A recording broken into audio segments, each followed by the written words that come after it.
امشي انت من يوت الطايوت نارشي ارف سبابا اماتا ودرس نن بنيوت امسكوبوس افانو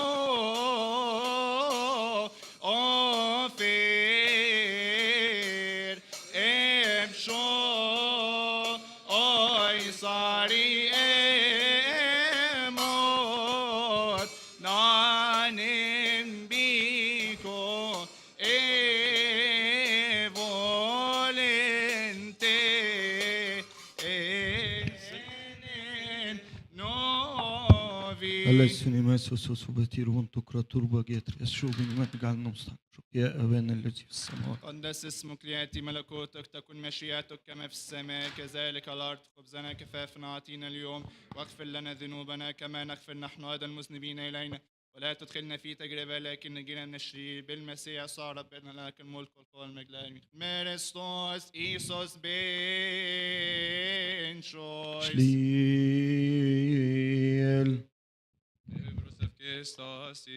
إيدنا باسية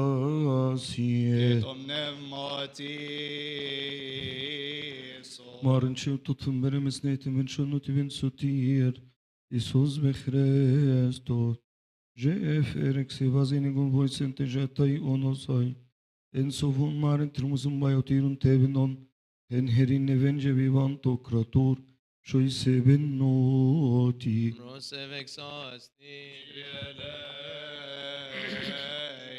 Oh, Master, Lord God, the man to creator, the Father of our Lord God and Savior, Jesus Christ. We thank you for everything concerning everything and everything, for you have covered us, helped us, guided us, accept us to yourself, spared us, support us, and brought us to the hour. Pray that God may have mercy and compassion on us, hear us, help us, and accept the supplications and prayers of His saints, for that which is good on our behalf at all times, and to keep the life and standing of our honored Father, the Archpriest, Pope Tawadros II,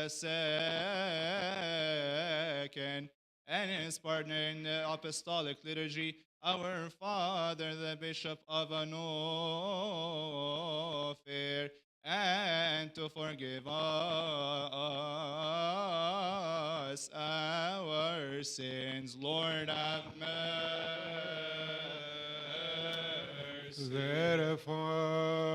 Therefore, we ask and entreat on the lover of mankind, grant us to commit this holy day and all the days of life and will peace with your fear. All interpretation, all work of Satan, the command, and the rising up of enemies hidden and the manifesting from us. كل شعبك وموضعك المقدس هذا أما الصالحات والنافعات فارزقنا إياها لأنك أنت الذي أعطيتنا السلطان دوس الحق العقارب وكل قوة العدو Eleison tentiho erok o eos ero o tesrik are ebon khim ben batre yashif ka baabat ما تجرف في جنب فترونوس نمبف كشبير اللي ترغوس بنيوتس او بنزي إيكيوس أبانو في البيبسكوبوس ما تجرف في جنب فترونوس هي تنبرز بيان تتثي أوتو كوس ثواب ماريا بشوي ساري اموت نانم بيكو ايبولنتين نوبي اثر نهو سيروك نمبكيوتنا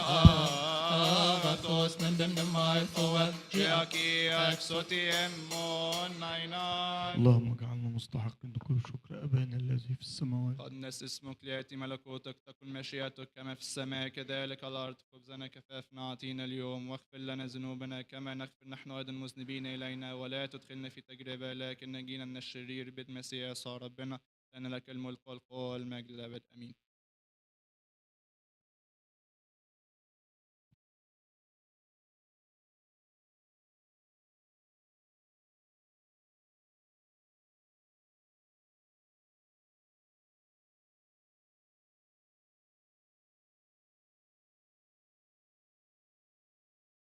خليني يصير absolve me. Your Grace, Nofair, Reverend priests, Supervisor David, ladies and gentlemen, would like to welcome all of you today in our 8th year commemoration and the remembrance and celebration of the life of the 21 martyrs, Coptic martyrs of Libya. This special moment that brings us together, in it we remember the events of the 12th February of 2015, where this shocking event took place that shook the world and brought attention about the persecution of Christians in the Middle East. The event in question was about the kidnapping of 21 Coptic Orthodox Christians in Libya by members of the Islamic State, ISIS. This evening brings us the 8th year commemoration. Today we will explore the events leading up to this tragedy, the reactions that followed, and the implication that this event had on the wider context of religious conflicts in the region. The 21 Copts who were kidnapped and subsequently beheaded in February 2015 were migrant workers from Egypt who had gone to Libya in search for work. They were kidnapped by ISIS in the city of Sirte and taken to an undisclosed location. The group was composed of 20 men and one man who had been abducted a few months earlier. The victims were chosen because of their extremist ideology and because they were Christians. They were targeted because they were not Muslims, and this fact alone made them enemies of Islam. The video of the beheadings was released online in February 15, 2015, and immediately sparked outrage around the world. The sheer brutality of the act, coupled with the victims' peaceful religious affiliations, made it particularly heinous. The international community responded with condemnation and outrage. The event was met with profound shock and disbelief by the global community and the Coptic Church. However, it must be noted that the persecution and martyrdom have regrettably been a recurring phenomena within the Church's long history. For 2 millennia, the Coptic Church was willfully offered her faithful as a living sacrifice to the Lord, whom they ardently love and worship. Firmly rooted in the Orthodox Christian faith, her members remained steadfast in their commitment to preserving the faith and standing resolute against any threats that seek to undermine it. Today, we will have an opportunity to observe the exceptional bravery and the steadfast devotion to their faith demonstrated by these young men. Despite being persecuted, despite being presented with an alternative of self-preservation at the cost of renouncing their beliefs in Christ, also give us some details related to the event. We also have a few presentations made by our young youth at our church, presenting various hymns in the original Coptic language. So this is an opportunity for all to get a glimpse of the spirit and the life of the Coptic Orthodox Church. We have with us Mina Basta, who's supposed to give us a quick presentation on the event and also on how the bodies of these 21 martyrs were received in Egypt after their martyrdom in Libya.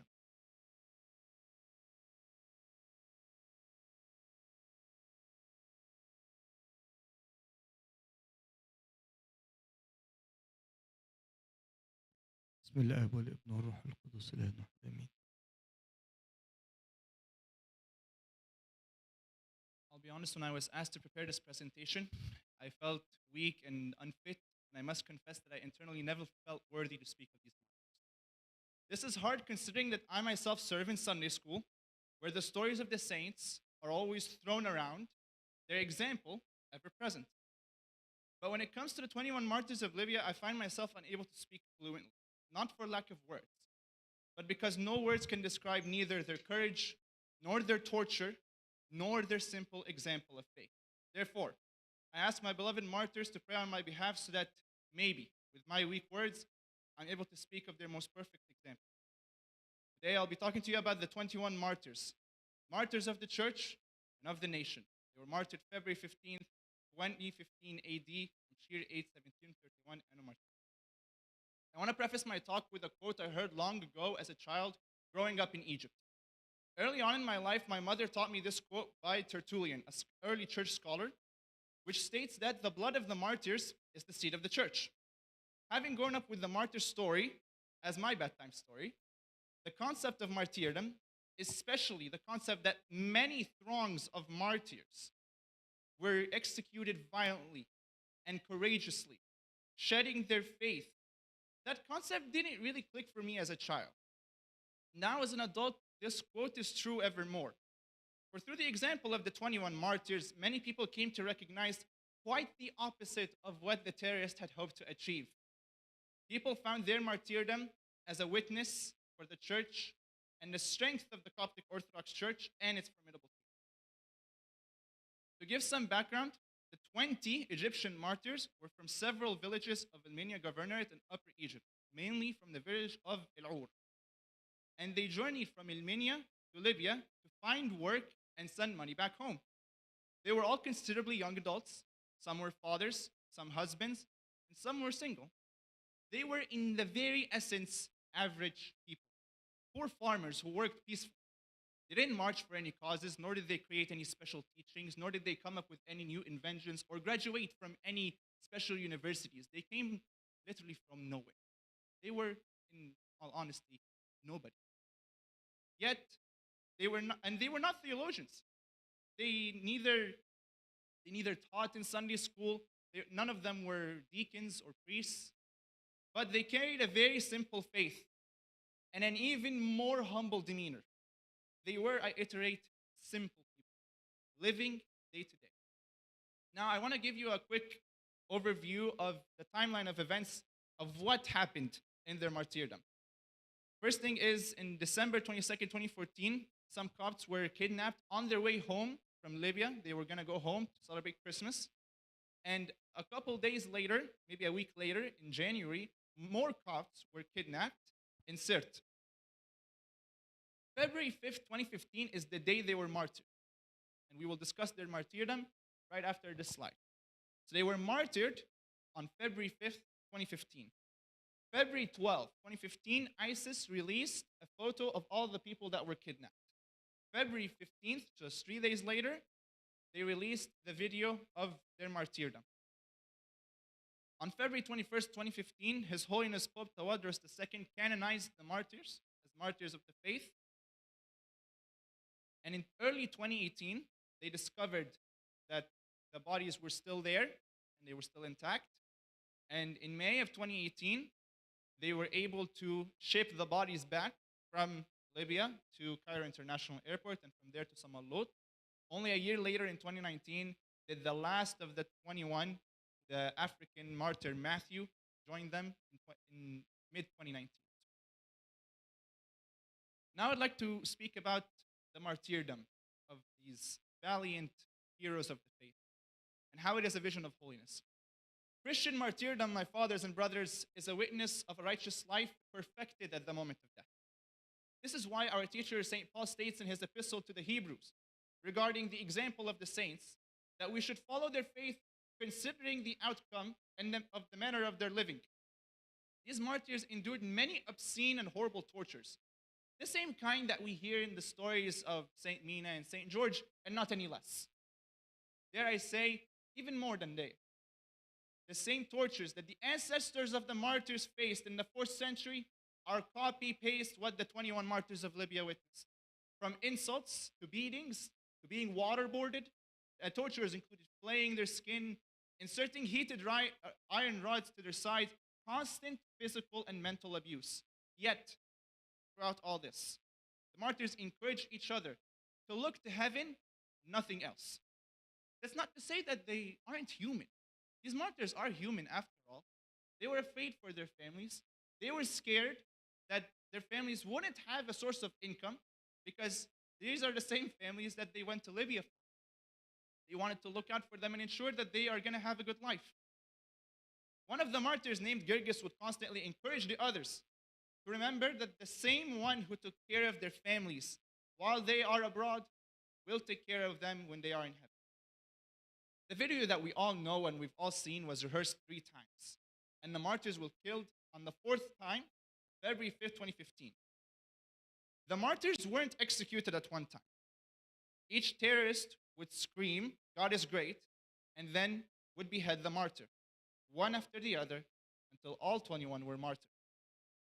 From the video, it is assumed that the bodies were thrown into the sea, but as we later discovered, they were rather buried quickly near the execution site. And following the execution and the video release, the Egyptian government was able to find the terrorists and exterminate them quickly. They took this mission as their revenge on behalf of the children of the nation, so that they were able to put to rest their parents' worries and their families' worries that they weren't ever going to find them, and that these people who persecuted and killed them would go justified. They would go without punishment. The Egyptian government also gave support to all the families of the martyrs and built a large cathedral in El-Ur, Minya Governorate. Now we speak of the return. They were not found. They couldn't locate their bodies for about 3 years until they found their bodies near the execution site. At the time, there are 2 governments in Libya, and each one was working to try to find where the martyrs' bodies were so that they can establish good relations with the government in Egypt. And so when they found the bodies, they brought a team to put the heads to the bodies.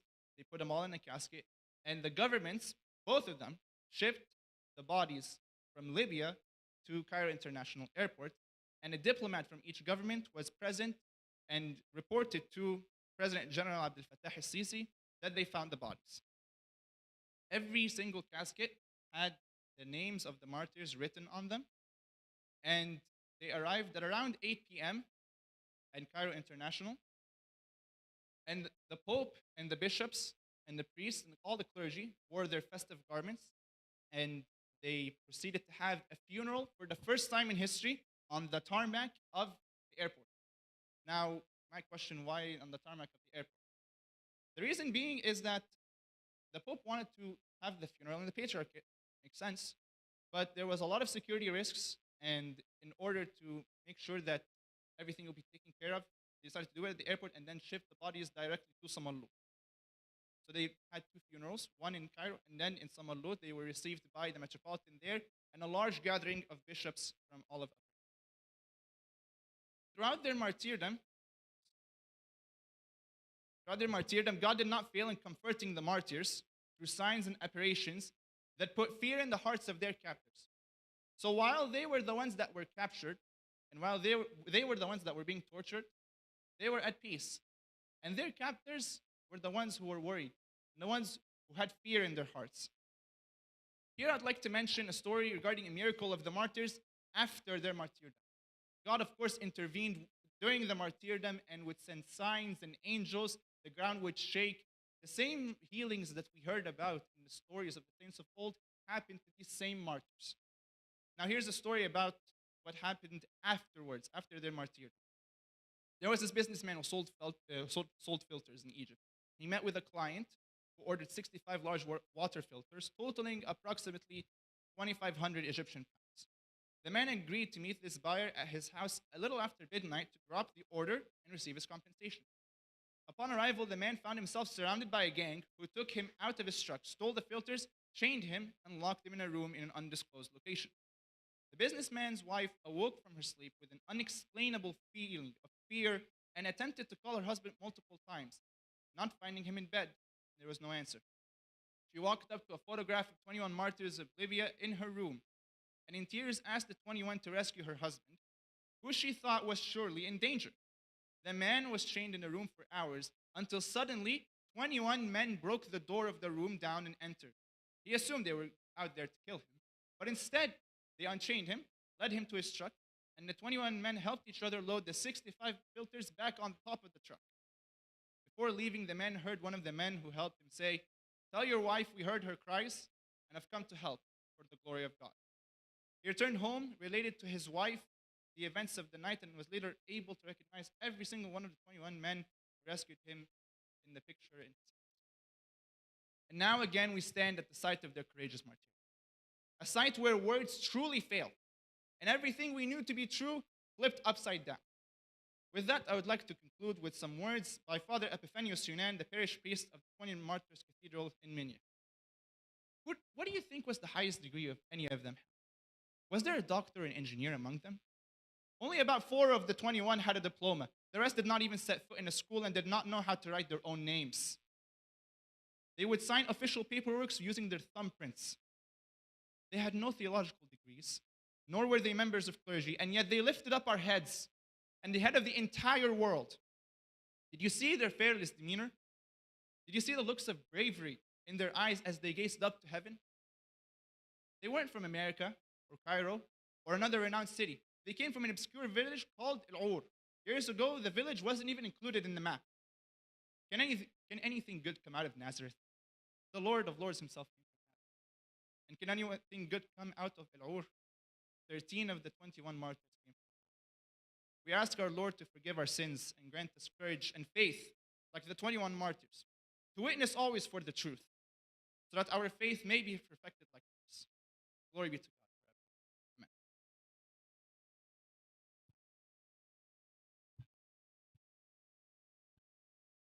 Thank you, Mina. Next, we're going to have a spiritual word by Bunafedi. He is the priest of St. Thomas Syriac Orthodox Church here in the area. We're honored to have him with us and for him to participate in this event and to give us a word.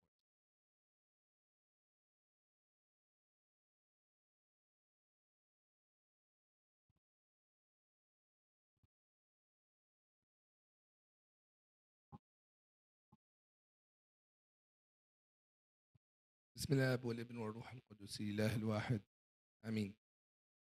بارك مور سيدنا، أحبائي الكهنة، أخوتي المؤمنين. لما قدمت الدعوة لحضور هذه المناسبة والمشاركة بذكرى استشهاد 21 شاب قدموا حياتهم قربانا الإيمان، وسألوني أنه أعطي كلمة. صراحة أخذني الفكر إلى ذلك الوقت لما سمعنا بخبر الاختطاف والاستشهاد. يمكن كان وقوع الخبر علينا هو وقوع صعب، كان مؤلم، ولكن كان درس كبير من هؤلاء الشباب على الإيمان اللي يقدمونه، اللي نحكي بينه دائما، ولكن من نصير بنفس الموقف قد يكون اختبار كلش كبير صعب على أي إنسان أن يتقبله.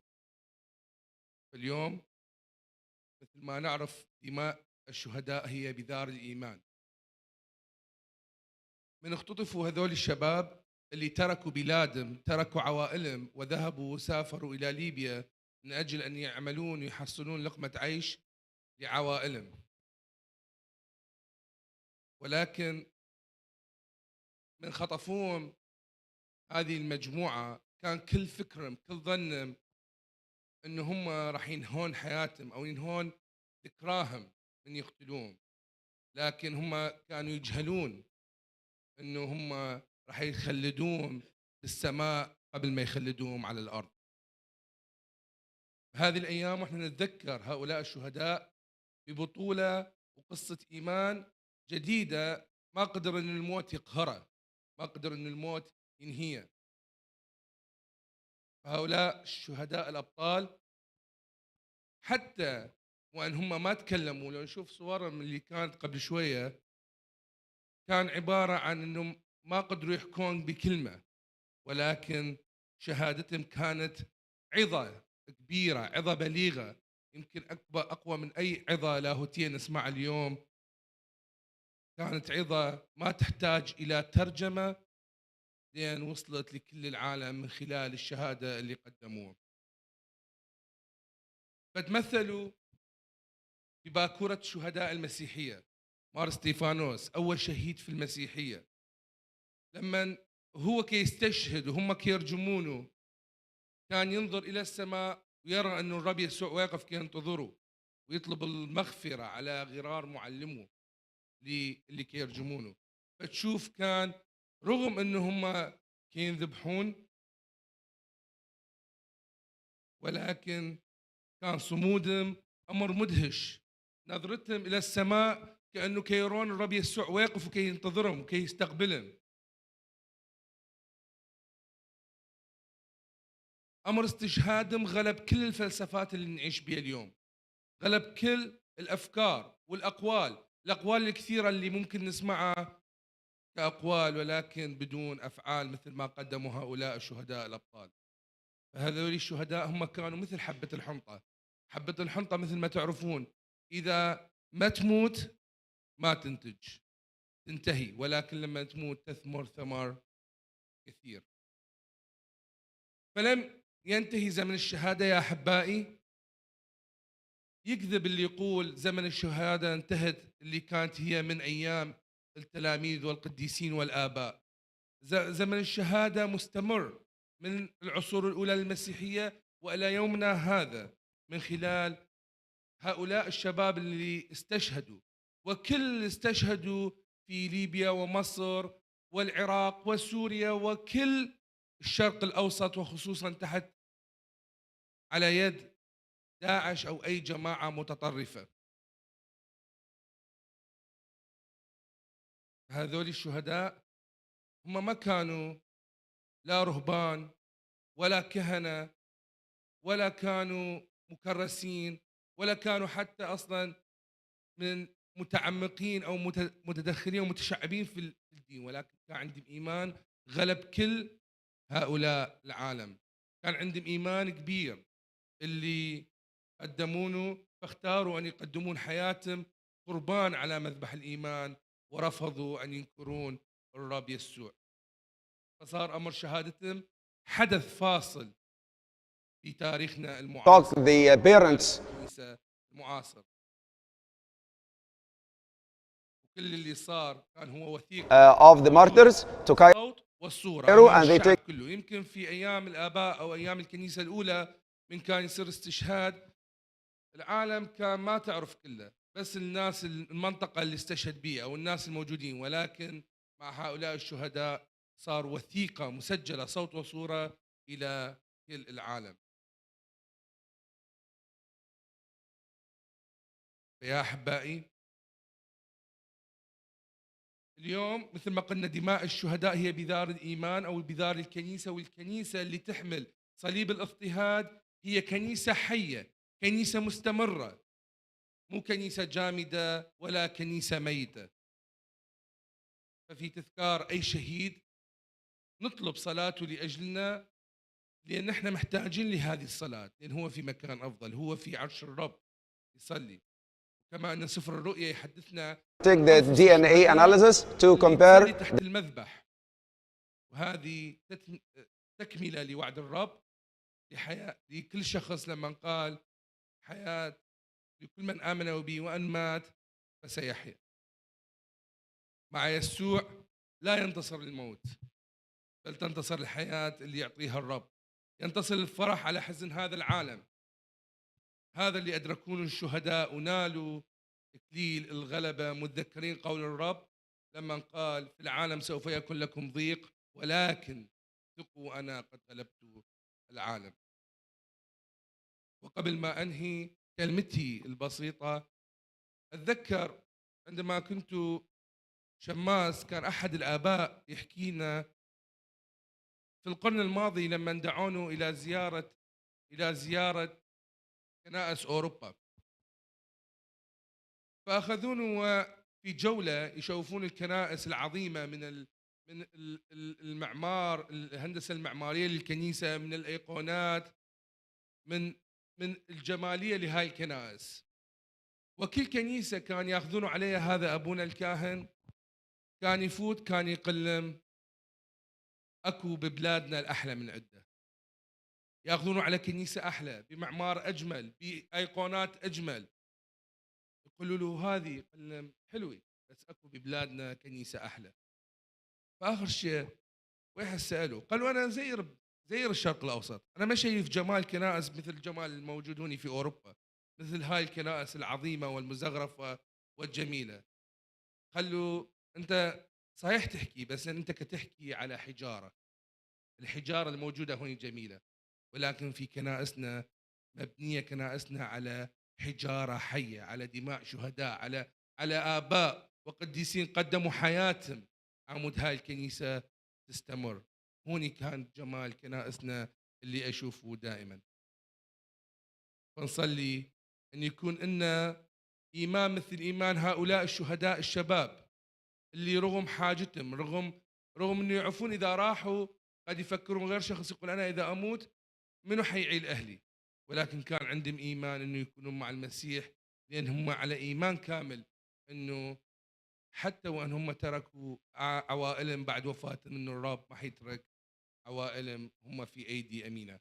فنطلب صلاتهم وشفاعتهم من أجلنا ومن أجل الكنيسة المجاهدة على الأرض. هم يصلون ويسبحون الرب في الكنيسة المنتصرة وأمام عرش الرب الإلهي، لينفعنا الرب بصلواتهم أجمعين. آمين. بارهم وسيدنا.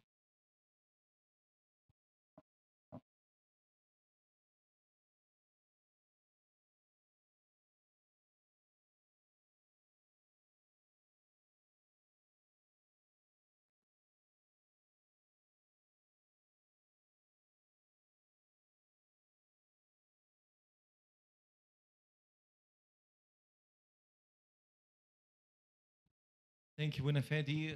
We're proud and happy to have with us Abuna Ibrahim Magaibi, who will be giving us a small talk and presentation on the history of the Coptic Orthodox Church. We're honored and blessed to have him with us.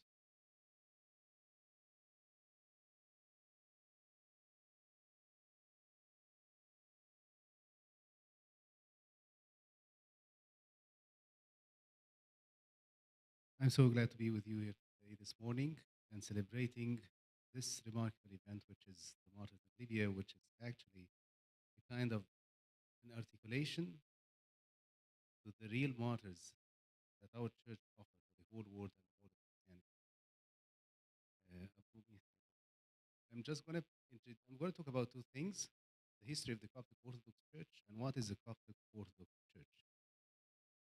So first, what is the meaning? What is the history of the Coptic Orthodox Church? First, we need to define what is meant by Coptic. Coptic is a term referred to describe a certain era in the history of Egypt. And this era started 200 years BC and lasted to 600 years AD.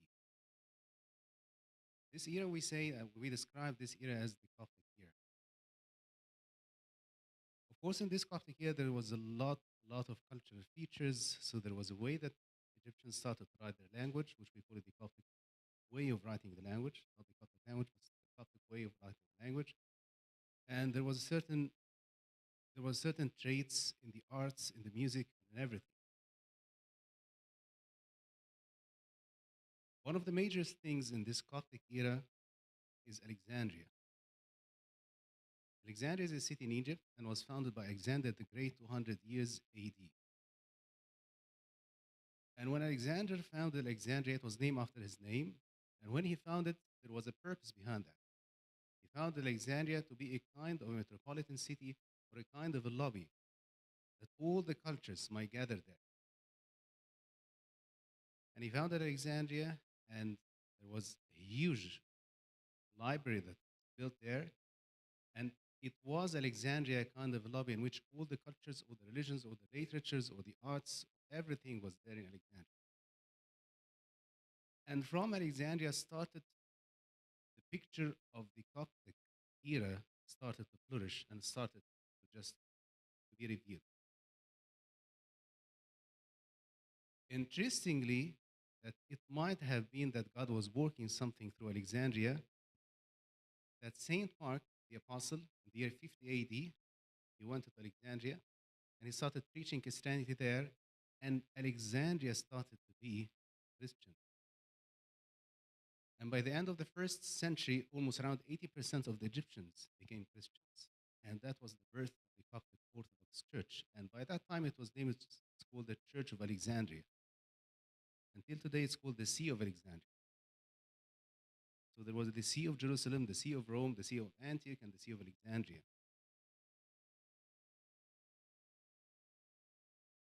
Of course, the Church of Alexandria was famous for a lot of things.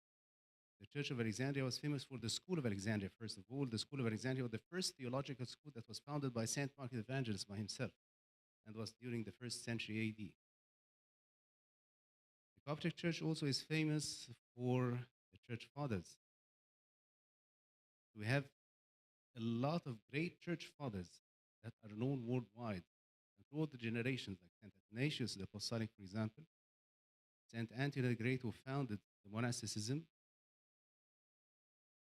and Saint Cyril, the pillar of faith, of course. These fathers are great fathers, and they are well known to any theologian throughout the history. The church, the Coptic Orthodox Church as well, is famous for its monasticism. So monasticism was the first birth of monasticism. The monasticism was founded by the Coptic Orthodox Church, or the Church of Alexandria. And it was founded by Saint Anthony the Great. So any monastery anywhere, if you can just go to this monastery or visit this monastery and ask him who was the first one, who was the first monk, they're going to say Saint Anthony. And he was an Egyptian, and he was from the Coptic Orthodox Church. The Coptic Orthodox Church as well is famous for a very important thing, which is the martyrs. So the Church of Alexandria, the Coptic Orthodox Church, offered to the whole world the largest number of martyrs throughout the history.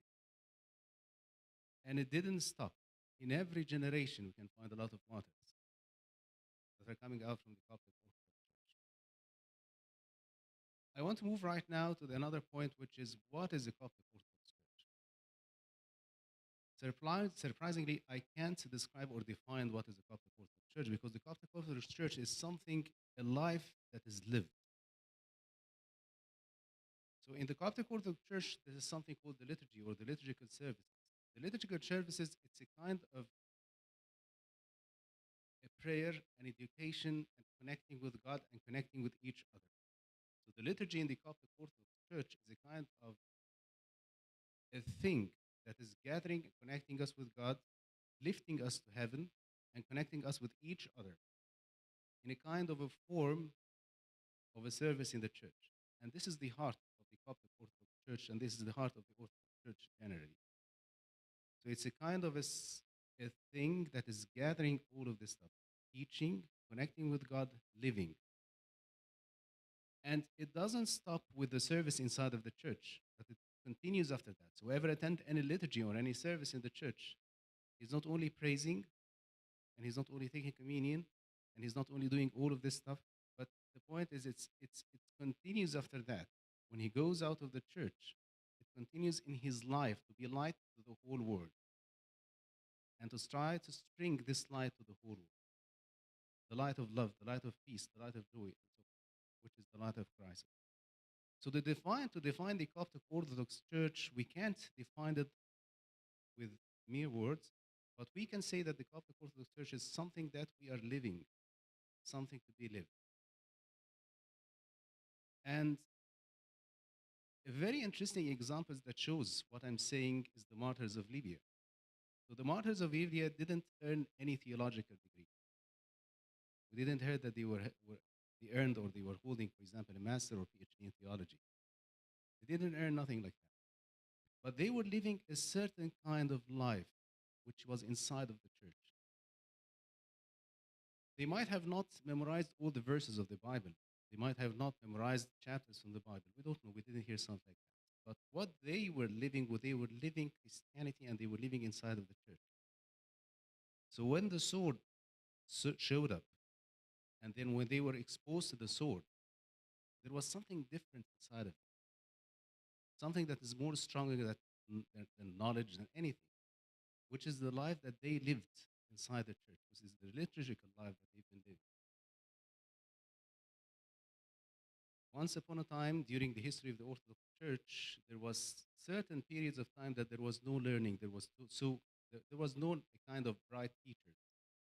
But the church was covering that, because the system of the liturgy in the church is a system of education and connecting with God.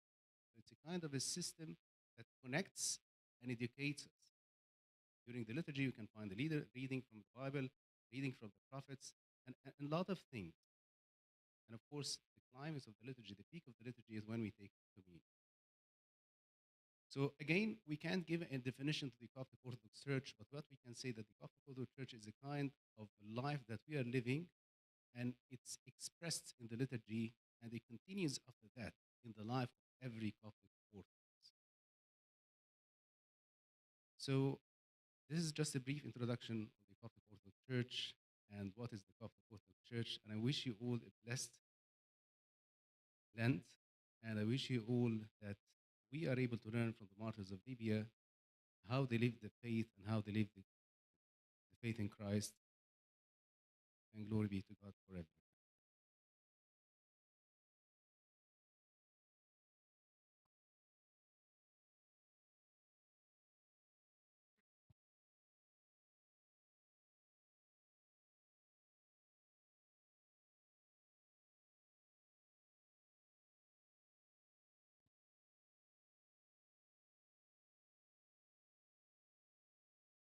We have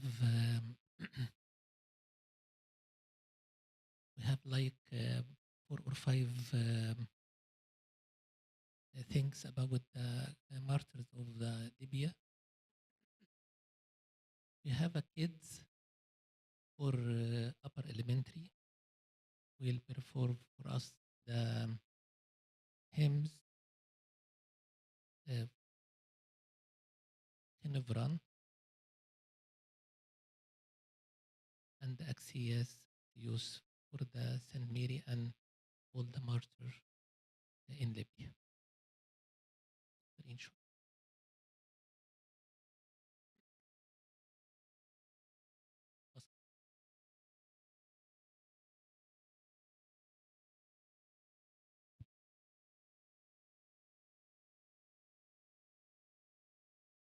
The upper elementary team for hymns from our church, St. Mary and St. John.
Oh, give thanks to the Lord, for he is good and virtuous and live. Though yet his mercy endures forever.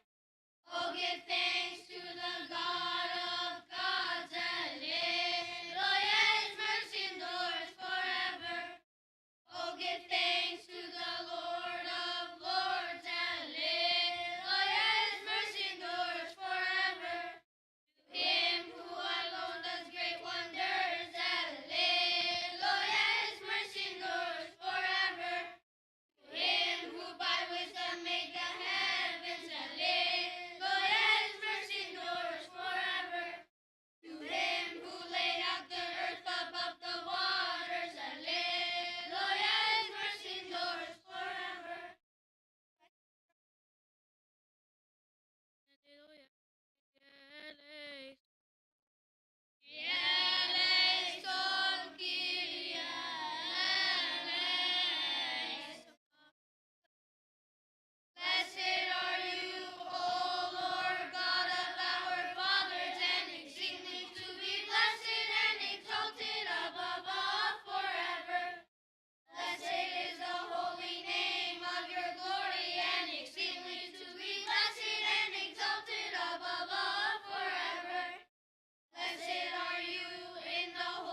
Can we say together, please? All of us, Axios and Axios. Okay? With the kids.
Ni martiro osbire em Libya.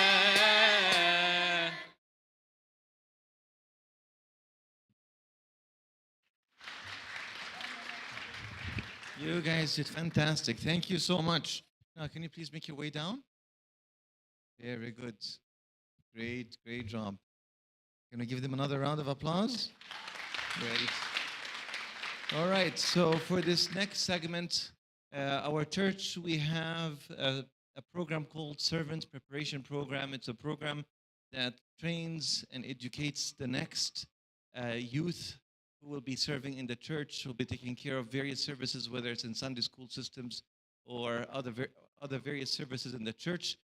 We are happy to have a couple of our Servants Prep program to come up and give us a quick presentation on their research on the Libyan martyrs.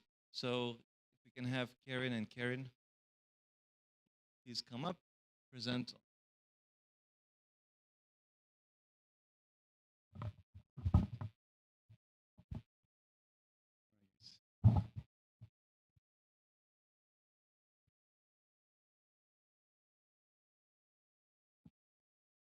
Hello, my name is Karen. My name is also Karen, and today we're going to give a brief presentation on the 21 martyrs of Libya.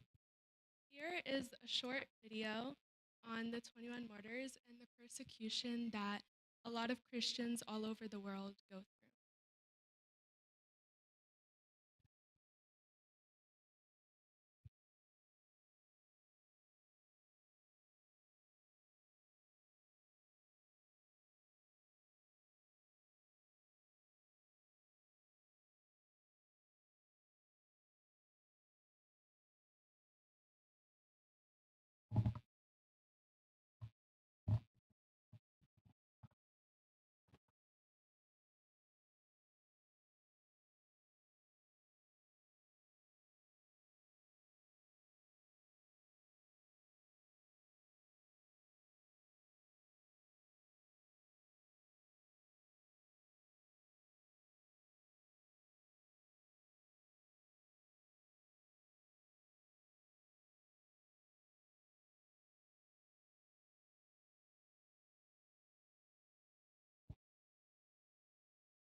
Those are the names of the 21 martyrs of Libya.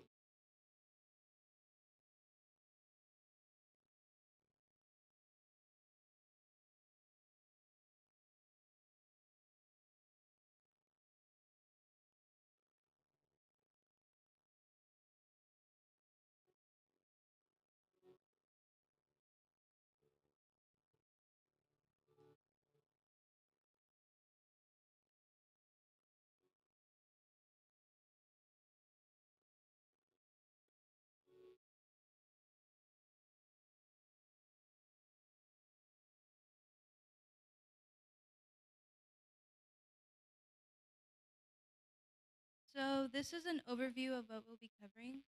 First, we will be talking about who the 21 martyrs of Libya were, what their story of their martyrdom was, why they're important to our church, and how they are celebrated in our culture. So first, who were the 21 martyrs of Libya? They were Coptic construction workers who were kidnapped and later beheaded in Libya by ISIS, and ISIS stands for the Islamic State of Iraq and Syria. They mostly came from different villages of Egypt, and one came from Ghana, which is a country in Central Africa. More specifically, 13 of them were from Elor in Minya, and they were taken from residential buildings. 7 were kidnapped on their way to Egypt to celebrate Christmas with their families, which is unexpected for them, and 1 African martyr who later joined 20 at dawn. They traveled to Libya in order to support their families, and this was during a time where Islamic extremist activities were at all-time high, and they were very religious. Many of them were ordained conchers, and they went to the church and heard Bible stories. So, what is the story of their martyrs? The 21 martyrs were kidnapped on, or the news of their kidnapping was released on February 12, 2015, on ISIS's online magazine Dobit. And during their kidnapping, they were bribed with many prospects if they converted to Islam. Some of those prospects included going back home safely to their families. Another was marrying whoever they wanted. But because they refused, they were tortured severely. They were beaten, cursed at, starved. And after their tortures, they were left in water ditches so that their wounds don't heal properly. And then 3 days after the news of their kidnapping was released, on February 15th, 2015, a video of their beheading was released online for the public to see. And they were beheaded one after the other in order to scare the other martyrs into converting to Islam, but that scare tactic did not work. So the reason that their martyrdom is important to our church is because when the video of their beheading was streamed online, many across the world were able to witness firsthand their bravery, and it shows their love and for Christ because they refused to deny Christ and chose death over the material things of the world. They also came from different places, which shows that um, there's always a way to demonstrate your love for Christ. And they also stuck together through their many tortures, which is important because friends can either affect an individual in the positive and bring them to Christ or bring them away. The 21 martyrs are highly celebrated in our church. We have the feast of the 21 martyrs on February 15th or the 8th of Amshir in the Coptic calendar. They were also added to the Synaxarium, which tells the stories of all the martyrs and saints of our church. And this is a huge honor because these stories go back thousands of years. And lastly, as you can see in the picture, they have a church in Upper Egypt, in Samalut, Egypt, and they have a memorial there.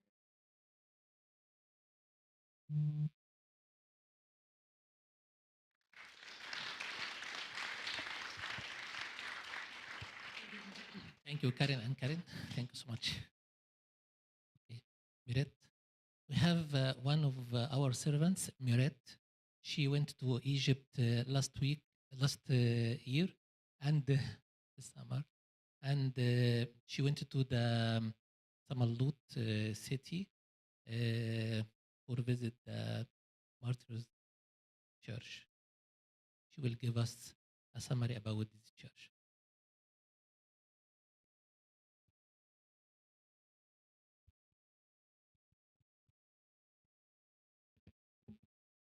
Hi, everyone.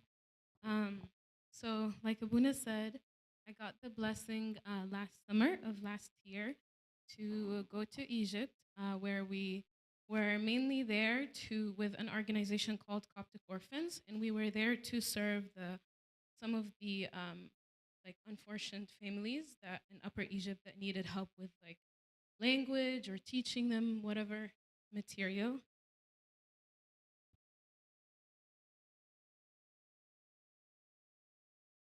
So I'll be sharing my experience while we're there. They took us to visit some of the monasteries in Egypt, some of the old churches, and including that was the Church of the 21 Martyrs, where we got to go and visit it. It's recently new, or fairly new, And actually, I see some of us that went are here right now. So we'll talk about the experience. In my opinion, I believe this was the highlight of the 3 weeks. We visited a lot of places in Egypt, but I believe that church, that story, the things we heard there, the things we were told is just life changing.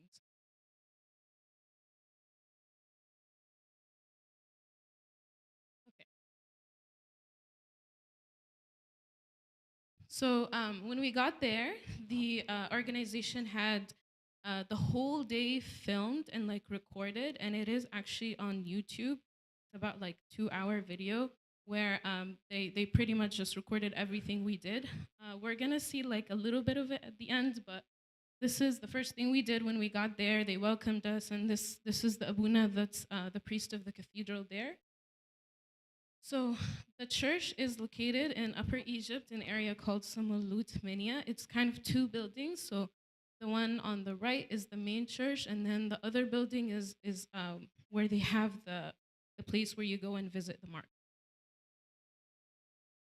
As soon as you enter the church, there is a huge statue built for them.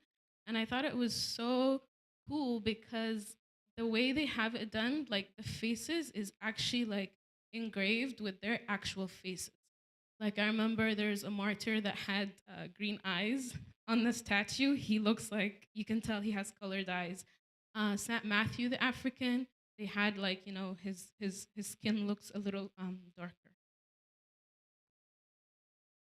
So this is the area where they have their caskets or like their belongings, but it's not where they're actually buried. Like the relics are not in there.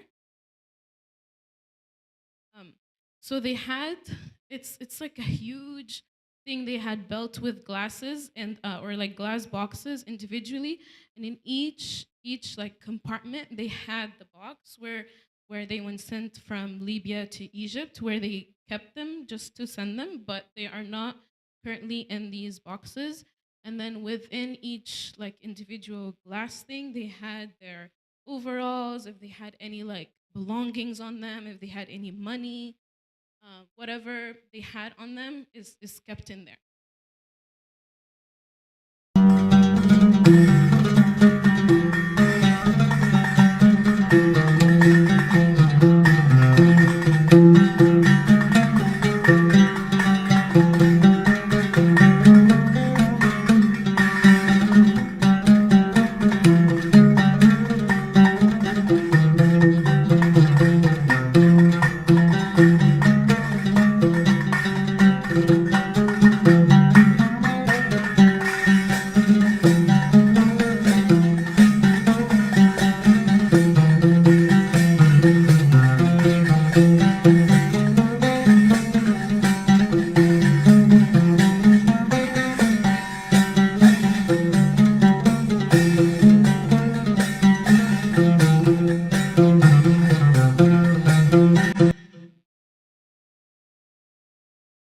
So these are some pictures that we took of the things, like like examples of the things they had on them. So they used to like write whatever, how much money they had, or keep like their diaries and how many hours they worked that day.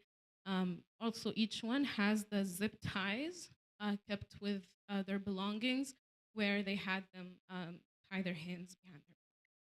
And also, the cathedral decided to add a new overall to the one where the martyrs were wearing, just to show the difference in color. So you can probably, you can see like there's a very bright orange one, and that was the original color of the overall that they were wearing. But because of the amount of like torture and being on the sea and the weather and the salt and all that, it changed to like this pale.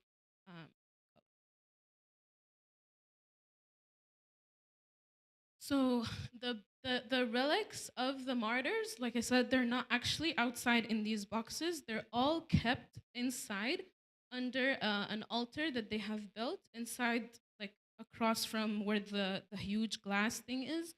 And they kept the relics in there. They're all buried underneath that altar. And they have like a cover on the altar with all of their.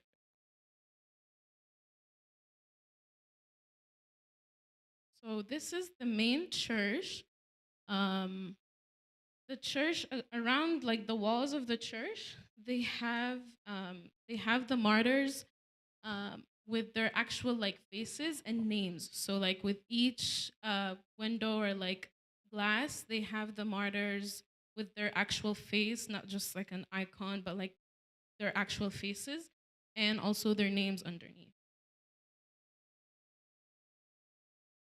And then the curtain of the altar also has an icon or like their faces on it.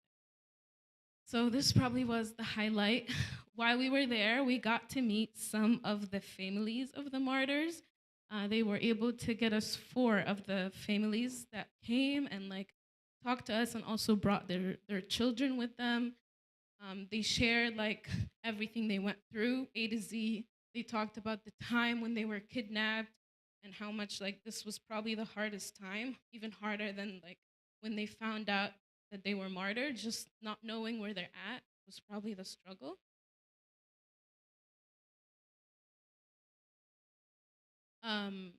So none of the families, so they got kidnapped on 2 parts. There were the first, like a few ones were just kidnapped on the way going back home or going to work. But there were some of them were kidnapped as a group of 13 people, where they were like sharing like a building or like an apartment all together while they were there for work. And that's how they got kidnapped. Like all 13 were kidnapped once, and then the rest were kidnapped individually.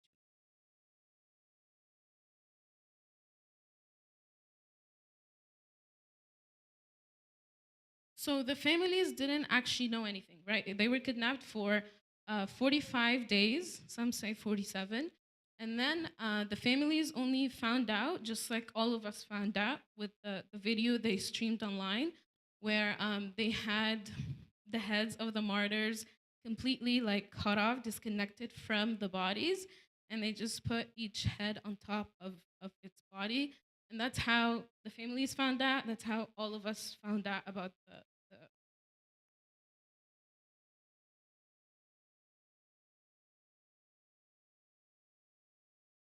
and then I also I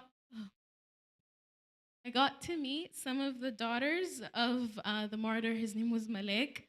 And then they were like, let's take a picture with our dad. So we found him in the church and we took a picture with him over there.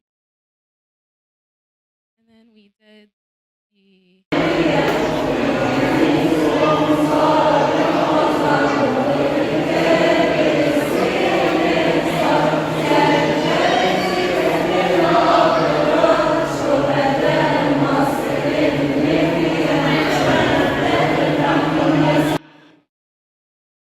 And for the first time, I was able to get, we all got the blessing to get crosses from the church over there.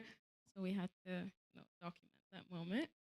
And then we took a picture, all of us together, with the huge statue that's, like I said, at the entrance.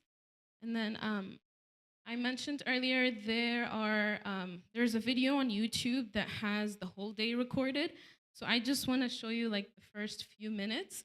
And then if you guys want to listen to the talks of the families, it's on YouTube.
أهلا بكم في كاتدرائية شهداء الإيمان والوطن بليبيا.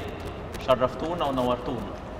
Welcome to the Cathedral of the Martyrs of the Home and Church. You are very welcome. طبعا بعد الفيديو اللي احنا شفناه على النت اللي هو فيديو الذبح، ذبح شهداء ليبيا، كلنا توقعنا ان هم خدوا الأجساد ورموها في المية.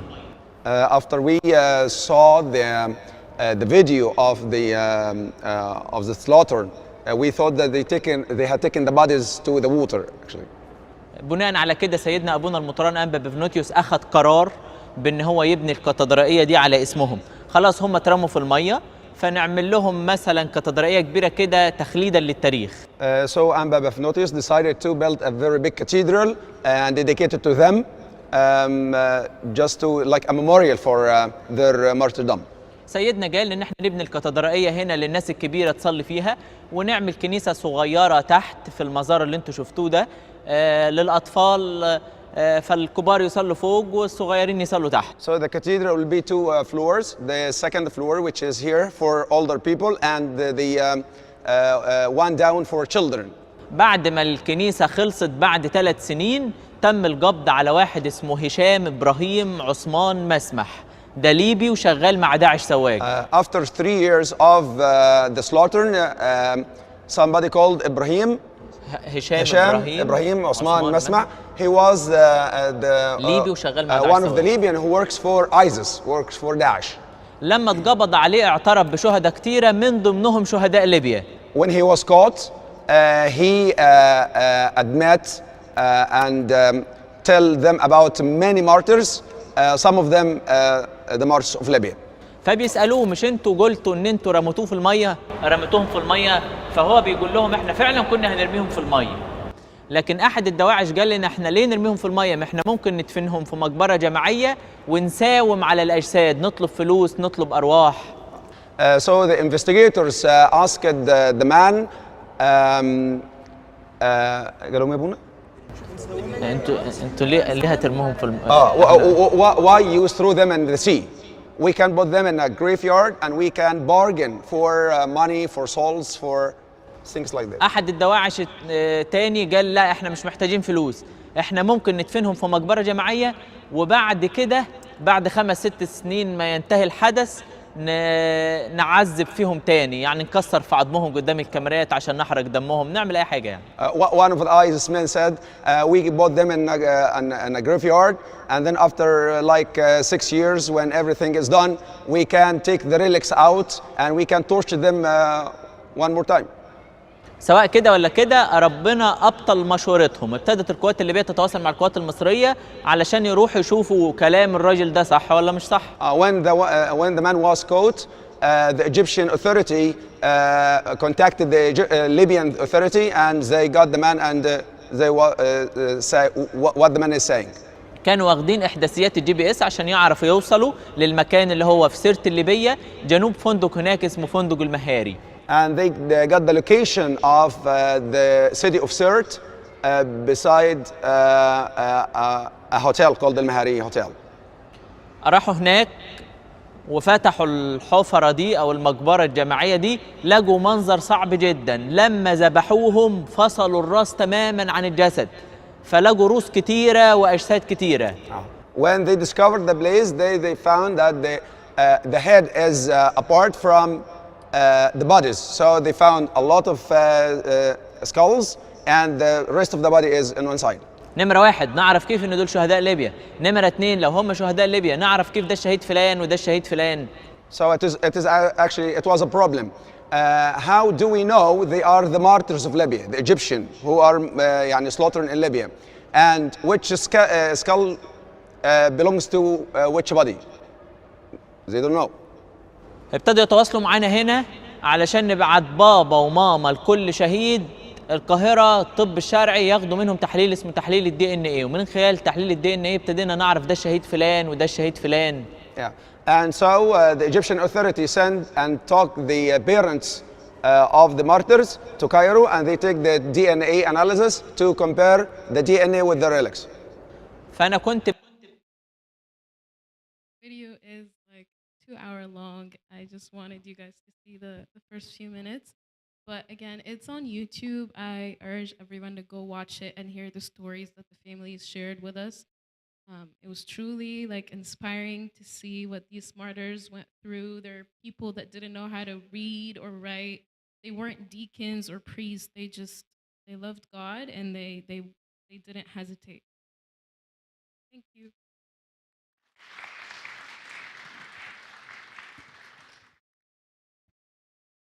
Thank you so much, Merit, for this amazing presentation and the insights you got us behind the scene insights of the event.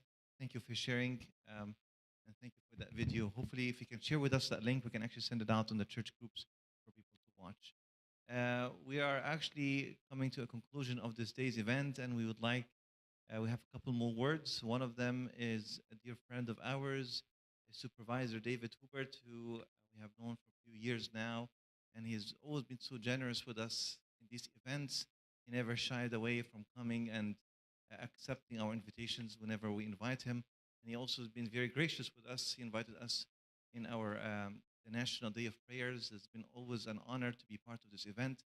So we thank him for being with us today, and would like to hear a few words from you.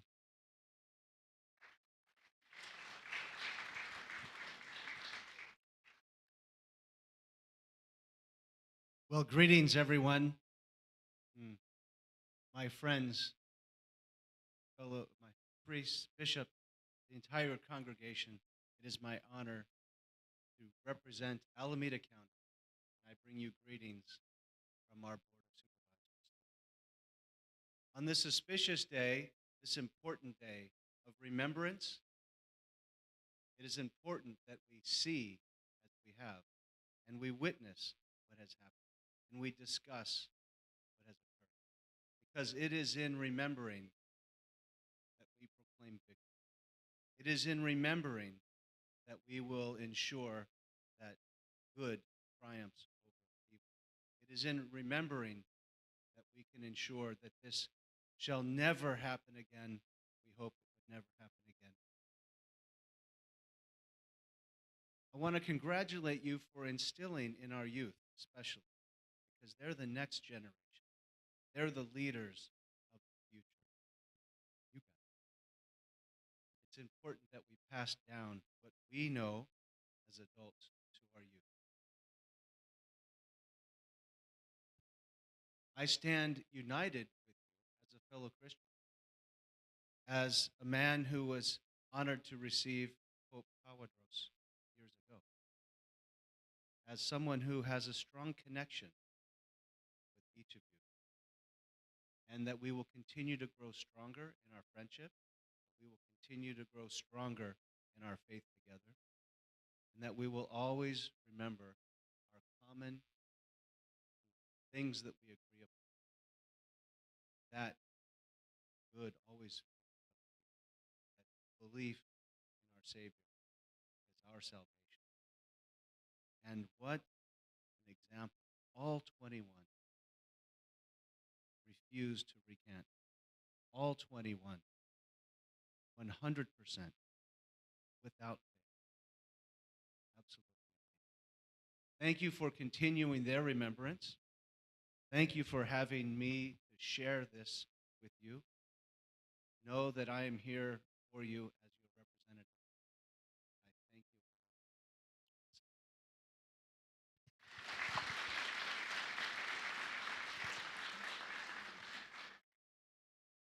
Thank you, David. Last but definitely not least, we're honored to have with us His Grace Bishop Noper. He's visiting us. We're very happy, Sayyidina, with your presence. God bless you and keep you for us for many years. So the stage is yours, Sayyid.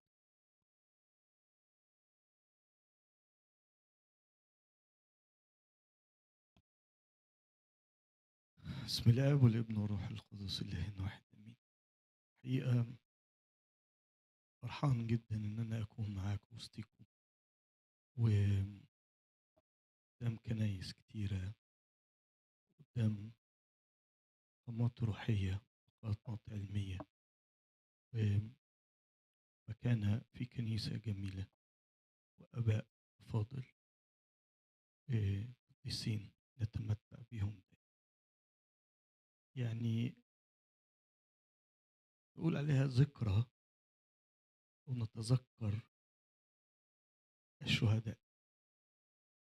لكن الحقيقة الكلمة دي أنا بعتبرها كلمة ضعيفة وليست تعطي المعنى اللي هو يكون جوانا وفي قلبنا. الذكر هي الإنسان الذي ينسى، ولكن نحن لا ننسى أبدا كل من نتذكر بهم، لأنهم فعلوا بنا وبالكنيسة أعمال عظيمة وأعمال تشهد عنها التاريخ. عشان كده التاريخ يكتب ويكتب ويظل يكتب، وليس للتذكرة الذين هم يتمتعون بهذه الحقائق، ليست تكون تذكرة إنما لحفظ التاريخ فقط. كنا نسمع عن الاستشهاد في القرون الأولى والقرون الثالثة، كان استشهاد كبير جدا على يد الملك لديانوس. أكثر من من من مئات الألوف، بل قد تكون ملايين استشهد على يد هذا الملك القاسي. كنا نقرأ في الكتب ونتمتع بهذه القصص، هي بنبقى مبسوطين جدا واحنا بنقرأ عن قديس زي ماري جرجس قعد سنين كثيرة في عذابات، قديسين وشهداء كثيرين. نقرأ عن اسمهم كده شهداء الثلاثة فلاحين معروفين في الكنيسة، لكن الحقيقة لما تقرأ عنهم تحس بافتخار. من هؤلاء هم الذين يستطيعون أن يقفوا في هذا الموقف؟ شهداء الثلاث فلاحين دول الحقيقة بعد لما الجنود خلصوا قتل في الناس كلها، السيوف ما بقتش يعني حامية، يعني اللفظ العام كده تلمت شوية يعني أو بيردت شوية، فما يقدرش يعني يذبح على طول يعني. هم من محبتهم للاستشهاد من هنا بقى القصة تأتي، ومن إيمانهم في هذا العمل العظيم وهذه الجرأة يتقدمون بها إلى الموت دون أن يخافوا، وإيمان قوي.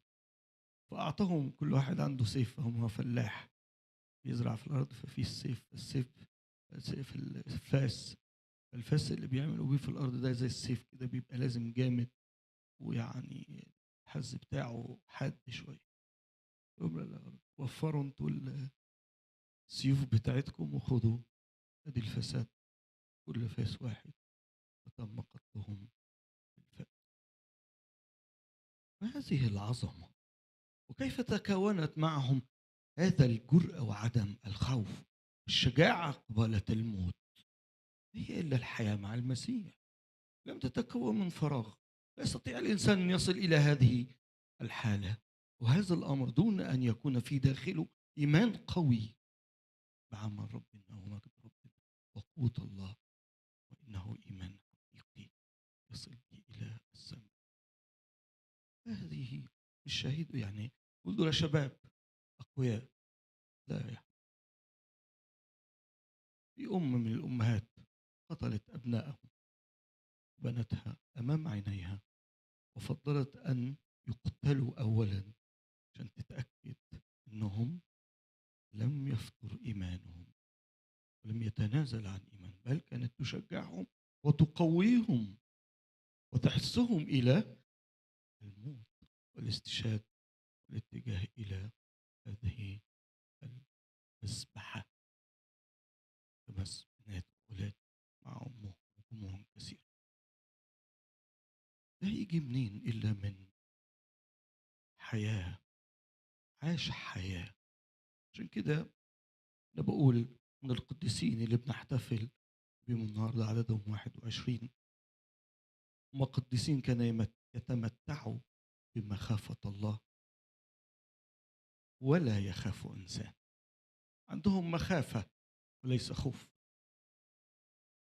عندهم مخافة من الله. كيف يتقابل مع الله وهو أنكر الإيمان وهو لا يحبه؟ مخافته ولا يخاف من إنسان أن يفصل عنه وعن الله أو يفصل عن حياته الأبدية، فلا يخاف. يقول كده الكتاب: من يتوكل على الله ومن يعرف الله فلا يخاف ماذا يصنع بها الإنسان شر. ولا يهمني يعني يعملوا إيه ولا حاجة، ده اللي في داخل قلبهم. أما المخافة فتعطي، يقول كده الكتاب: المخافة تعطي الغنى والكرامة والمجد والحياة. في أمثال يقول كده. اللي عنده مخافة الله ياخد غنى وياخد كرامة وياخد حياة إلى الأبد يعيش فيها مع المسيح. حق القديسين اللي احنا بنحتفل بيهم وفي حضرتهم وهم نتأكد أنهم معنا اليوم فرحانين بما نفعله من أجله، وهذا لكي ما نعيد إيماننا. أنت فين من الإيمان؟ أنت فين من محبتك لربنا؟ الواحد يسأل نفسه. وحد جه دلوقتي وقال لنا هتعمل إيه؟ توافق؟ وتخاف على أولادك، تخاف على بناتك. هذا قدر إيمان يجب زي ما قال الكتاب: زد إيماننا. يجب أن الإنسان يتعامل مع الله لكي ما يزيد إيمانه. قبل ما أختفي أحكي لكم معجزات عن الشهداء بتوع ليبيا تتمتعوا معجزات جميلة. أول معجزة: في واحدة عندها حساسية شديدة أوي في إيديها، مرض جلدي رهيب وما خفش بقاله سنين. وبعد ما سمعت عن شهداء ليبيا كانت بتحبهم قوي. الحقيقة احنا حبيناهم. زي ما قلنا من القرون الثالثة أتت عندنا في هذه القرون بوجود 21 شهيد من ليبيا. فقالت أنا هروح، هي مش من منطقة صملوط، منطقة بعيدة شوية. قالت أنا هدخل عند الأجساد وأنا قلبي وإيماني إن ربنا يعمل معجزة بشفاعة هؤلاء القديسين. وأول ما دخلت المزار أنت شفتوه دلوقتي اللي مريت عرضت لكم، يا ريت أتمنى كل واحد ينزل مصر لازم يروح المزار. المزار ده أول ما تخشوا مهابة رهيبة. يعني أنا رحت كذا مرة وكل مرة أحس نفس الإحساس دون ترانيم أو ألحان أو لا، أول ما تخش كده. فبتقول هي الست ديت أول ما دخلت حسيت بحرقان جامد أوي في بطنها وفي إيديها، حرارة شديدة شديدة جدا. بتقول هي كان وقت شتاء، قالت يمكن دخلت عشان النفس وكده فاتحريت شوية، لكن الحرارة ابتدت تزداد وتزداد لغاية لما ما قدرتش، مسكت بطنها وإيديها وبصت لهم كده قالت لهم ده أنا جاي تشوفوني عيوني. وراحت خفت ترفع اللبس بتاعها عشان تشوف إيديها، لقيته إيه؟ خف خالص، مبقاش فيها أي نوع من المرض. شفاء ربنا، شفاعة القديسين الشهداء. أقول لك واحدة تاني أجمل أقوى شوية.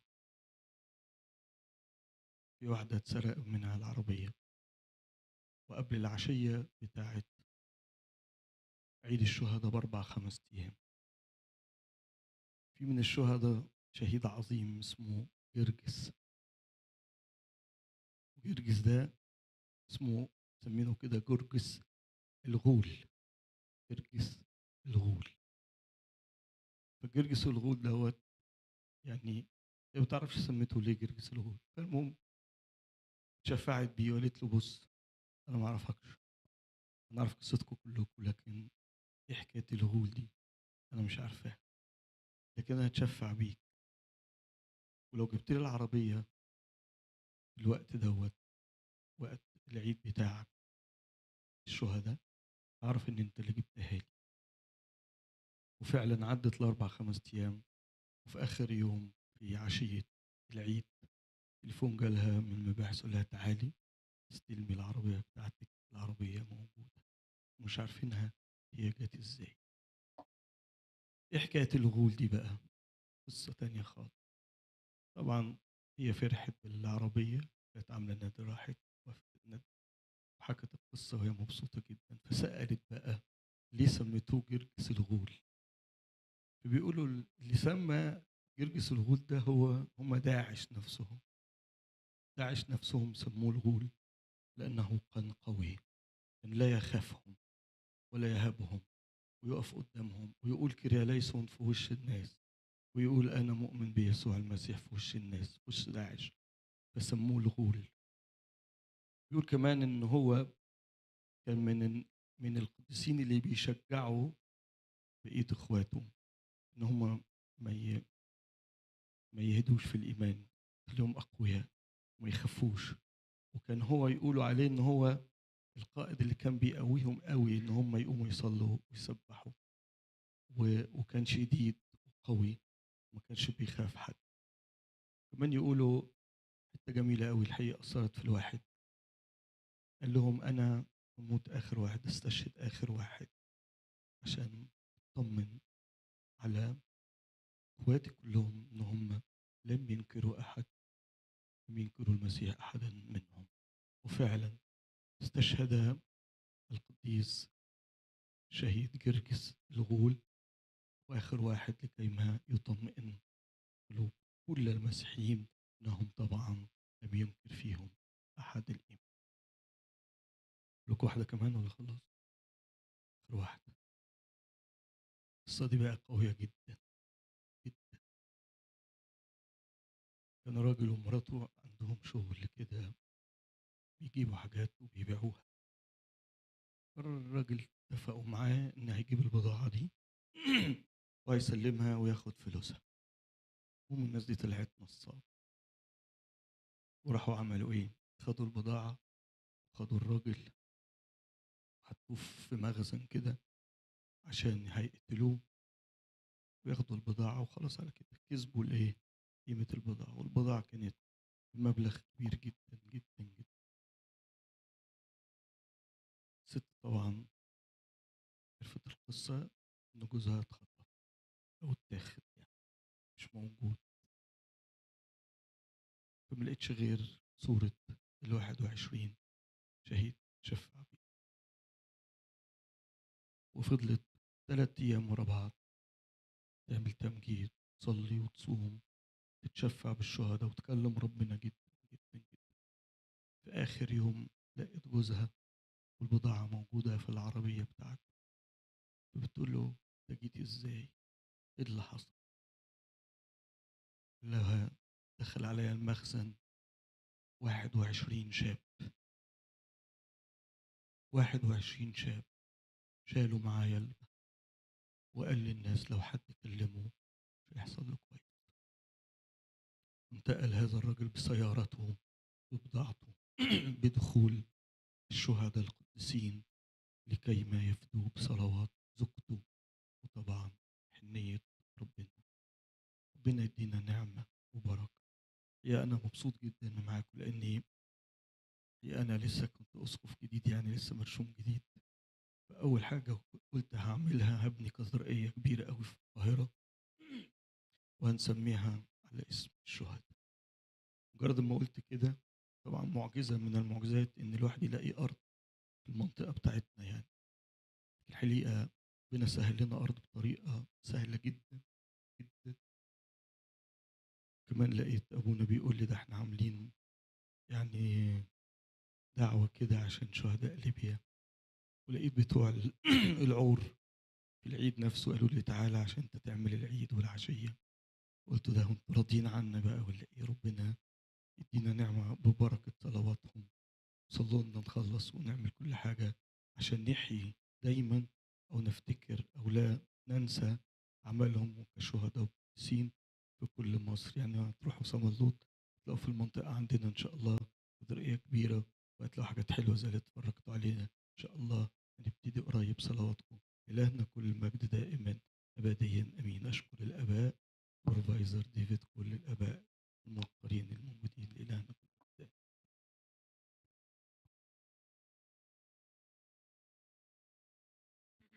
At the end of this celebration, I would like to say on behalf of His Holiness Pope Tawadr II, I would like to say thanks Sayyidina, His Grace Bishop Amba Nufair, the Bishop of Shibin al-Anatir in Egypt. He came yesterday late and attended with us. He came special for attend this celebration with us. Thank you, Sayyidina, for coming. Special thanks for Supervisor David, Supervisor for Alameda County. As Abuna Joseph said, he joined us for every celebration, for festival, for every celebration in our church. He attended us last festival. Thanks for coming. When Abuna Joseph sent the email for him, immediately after maybe 5 or 10 minutes, he answered, I will be there. Also, I would like to say on behalf of all the priests in Archdiocese and for North California and Southern United States, I would like to say thanks for all the priests from other churches. Father Kyriakos from the Syrian Indian Orthodox Church.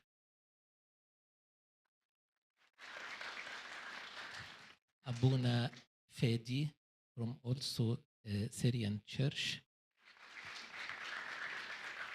Father Thomas from Syrian Church in Livermore. And all the priests in our church, Coptic Church, attends us. Abuna Bishoy Halim, San Mark Ripon, Abuna Karas, Abuna Athanasius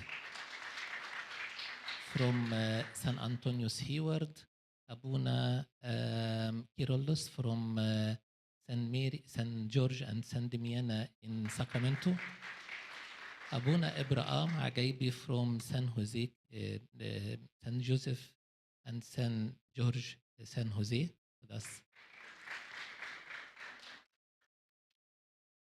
Also thanks for all of you who attend with us this celebration. كل سنة وانتم طيبين. السنة الجاية إن شاء الله نعمل نفس الاحتفال وعلى أكبر وعلى أوسع. كلنا نبقى حاضرين وفرحانين.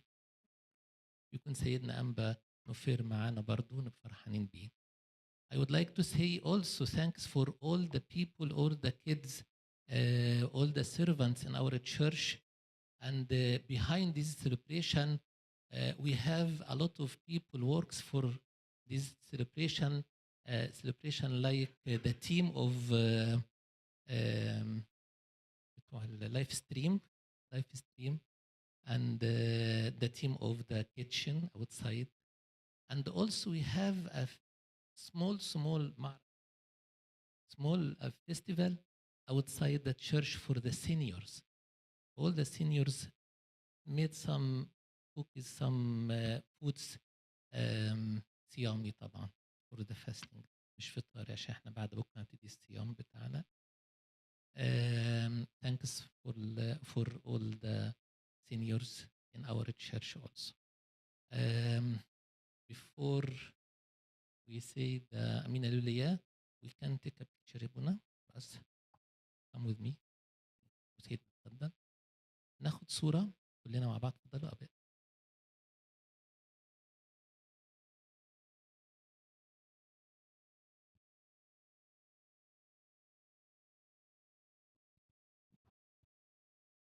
Thanks طبعا مينا.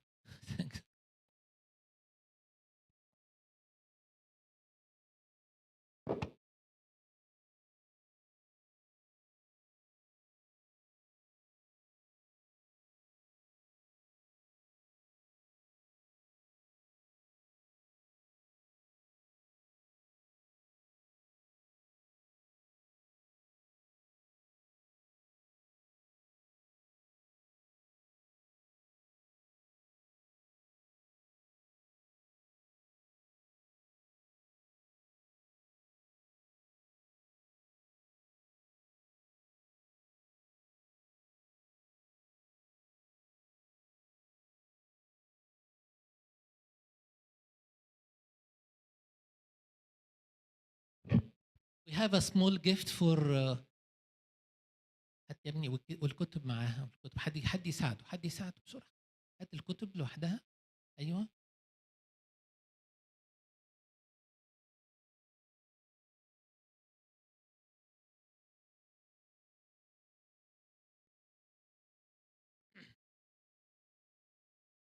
He spoke about the 21 martyrs and also برواز كده لطيف في الصورة بتاعتهم جميل.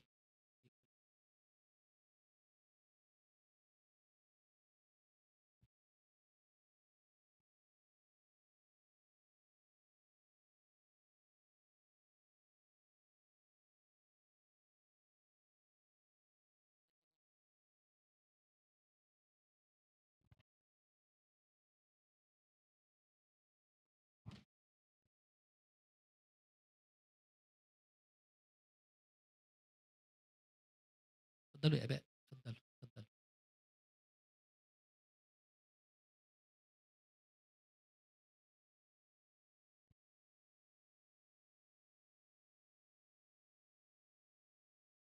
Right, if you can please all stand up and remain where you are. We're going to take a photo with the congregation.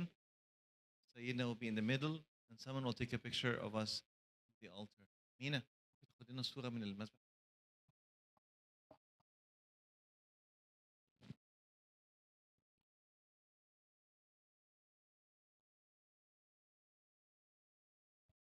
كل واحد في مكانه. خلينا في يعني أيوه كده عشان نبقى مفاضي. اتفضل.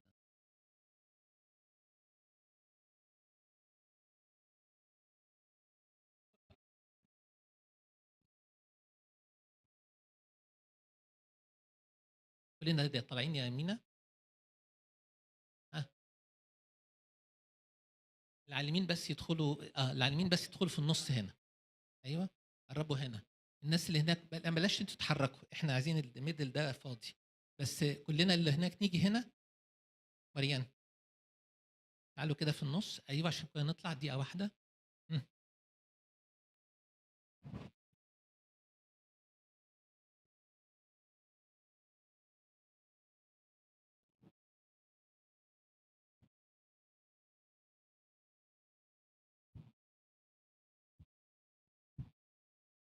Amin alleluia duxa batrike ioke agiob nevmati kenin kai estose onastone onon a oshevo levgo emozji open choice Jesus bechre esmona irente edve mare beknainim tekherini oyen softem bekle صوتي امون ناينان اكتشي اتخارس بموي سيستم اتقوي بنت ملشيسه ادخلوا انت يا كوبينو جنقا انت مثوصة لبيكت يتسود بنت دافيد تي صوفيا انت سولومون بابن ما بركليتون فيتا في جيني شوي سبي قريب انخن مبتاهو ايرات فين بنيوت الطايوتن ارشيرف سبابا افاتا وادروس نم بنيوتن ايبسكوبوس افانو فرف نوتن تيد في بتقرو اجنو يثرونوس نان ميشنون بينا من سيو افكيني ايون تسبين انو غاجي تيرو صابي سيت انو اتشارف جين كولب وبهم خريستوس اريا كنت فكان انو بينا نبولكن اويريني كتاب بنشتن ناي كيريا ليسون كيريا فلوغيسون امين اسمو ايرويس تيمتان يكون يرغوين بي اسمو استوز بالنوتي امين اسشو ملك السلام اعطنا سلامك كلنا سلام اغفر لنا خطايا لك الملك والقوه والمجد الى الابد امين. اللهم اجعلنا مستحقين شكر يا ابانا الذي في السماء. قد ناس اسمك لياتي ملكوتك تكن مشيئتك كما في السماء كذلك على الارض. خبزنا كفافنا اعطينا اليوم واغفر لنا ذنوبنا كما نغفر نحن ايضا المذنبين الينا ولا تدخلنا في تجربه لكن نجينا من الشرير بالمسيح يسوع ربنا لان لك الملك والقوه والمجد للابد الآن امين. محبة الله الآب نعمة الابن الوحيد شركة عطية الروح القدس تكون معكم. امضوا بالسلام. سلام رب يكون معكم ومع روحك ايضا.